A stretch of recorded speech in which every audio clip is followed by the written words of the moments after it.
اللہ الرحمن الرحیم۔ لوگوں سے حسن طریقے سے بات کیا کرو۔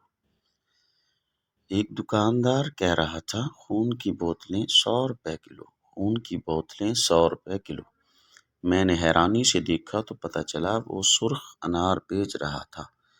دوسرا کہہ رہا تھا میرا سیب کھانے سے مہینہ خوشبو نہیں جائے گی۔ امرود والا کہہ رہا تھا مکھن کے پیڑے لے لو۔ آم والا ایک دن کہہ رہا تھا باؤ جی آم دیکھیں جیسے بلبل کے بچے۔ جب کبھی گوشت خریدنے کے لیے جاؤں تو گوشت والا اکثر یہ کہتا ہے باؤ جی گوشت ایسی ہے جیسے کچی گری۔ اگر جن پر فروٹ والے اپنی چیز پیش کرنے کے لیے زبان میں چاشنی لا سکتے ہیں اور گوشت والا لوگوں کو محظوظ کرنے کے لیے لسانی مٹھاس سے اپنے الفاظ میں ندرت پیدا کر کے قریب کر سکتا ہے تو ہم لوگوں کو دین کے قریب لانے کے لیے، قرآن و سنت کی بات بتانے کے لیے اپنے انداز میں شیرینی کیوں نہیں پیدا کر سکتے؟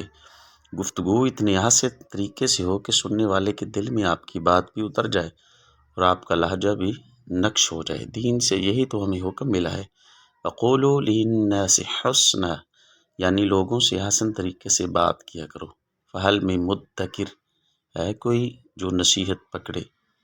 نوٹ: اس پیغام کو دوسروں تک پہنچائیں تاکہ اللہ رب العالمین شاید کسی کی زندگی آپ کے ذریعے بدل دے۔